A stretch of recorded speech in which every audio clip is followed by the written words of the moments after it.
The Spyro Reignited Trilogy has arrived on the Nintendo Switch. Does it look as stunning as it did on the Xbox and PS4? And how does it play? Today, we're gonna talk about it.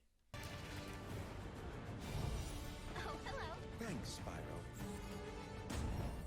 I've been looking forward to creating a video on the Spyro Reignited Trilogy on Nintendo Switch for a very long while now. A video where we look at everything ranging from the visuals to the stupidly big day one download for physical copies. But that video needs time and consideration to create, and because Activision seemingly forgot me on their list of YouTubers to send the game to pre-release, clumsy Activision, I'm going to need a week or so to put some real time into each game and create a video that's up to scratch. In the meantime, however, let's go over some quick thoughts and compare Switch gameplay to footage taken from the Reignited Trilogy on the Xbox One S. Today we'll be focusing largely on docked mode, with all Switch footage coming from there.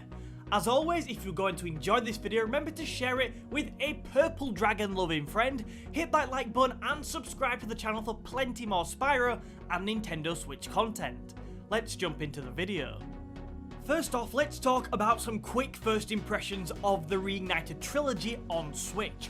Because this is only a first look video, I'm not going to go into a great deal of detail about these points. Let's start with a couple of key positives. The port plays and feels like Spyro. The controls are smooth and it certainly retains its magical appeal, which is brilliant and so vital to these games. This is the case for both docked and undocked mode, so whichever way you decide to play, the experience is still as fantastic as it was on PS4 and Xbox. Although we're going to look at the graphics of the Switch port in greater detail in a moment, there is one slight issue which has stood out throughout my experience with these games so far: the frame rate. From almost the moment I dived into the Switch port, there were little frame rate drops which made the game feel like it was stuttering slightly at times. This so far has undoubtedly stuck out as the greatest fall down compared to the Xbox version I've been replaying over the last few days, and just shows what an ambitious port this is. In all fairness though, it was to be expected considering the Switch's capabilities, and it's far from experience destroying. Moving on then, let's look at a couple of gameplay comparisons. For this, I'm comparing the Switch footage to that taken from my Xbox One S, so do bear in mind that on consoles such as the Xbox One X, the game will look even better.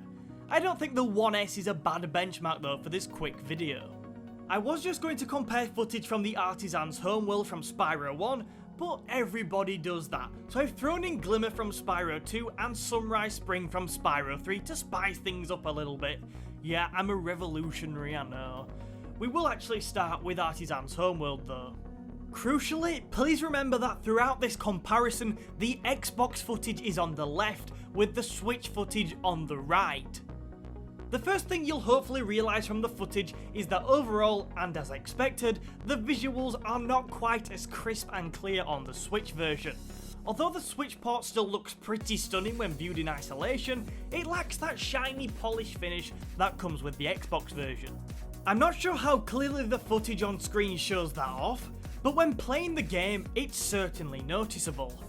Additionally, there also seems to be slightly less detail to the design and textures of the dragons, and less sparkle to their freeing animations once you bump into them too.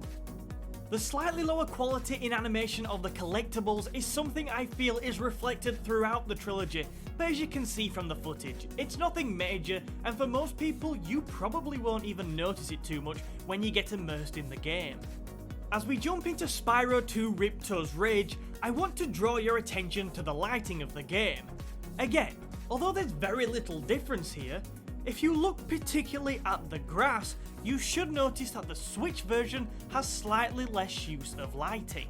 Once we jump into Glimmer, this is even more noticeable. As we fly down, we can see that the lighting around the gem cutter and in the central part of the map is particularly better on the Xbox version. Also, the giant green gems in the mine certainly look a little more brighter and stunning on the Xbox version as well. There's not crazy amounts in this, but there's certainly a disparity. To summarise the differences between the versions, I want to draw your attention to this comparison screenshot I have taken from Sunrise Spring in Spyro 3 Year of the Dragon. Remember, the Xbox One S version is on the left, with the Switch version on the right. The comparison shot sums up the slightly lower visual quality on the Switch version perfectly, I believe. Focus on the detail of the water as it flows down to the small pond to Spyro's right. Focus on the textures of the mountains behind Sunny Villa, and focus on the lighting of the map, particularly on the grass. The differences you see here summarise the disparity between the Xbox One S version of the game and the newly released Switch version of the game perfectly. Yes, there are differences, but all things considered, I don't think it's that bad at all.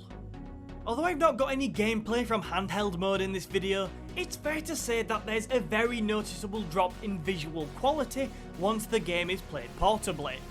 It does, however, run relatively smoothly in this mode, which is brilliant and the biggest thing I really wanted given the ambitious nature of making this game portable. Overall, it's very satisfying to play the game on Switch when it's both docked and undocked. So there are my very initial thoughts on both the gameplay and visuals for the Spyro Reignited Trilogy on the Nintendo Switch.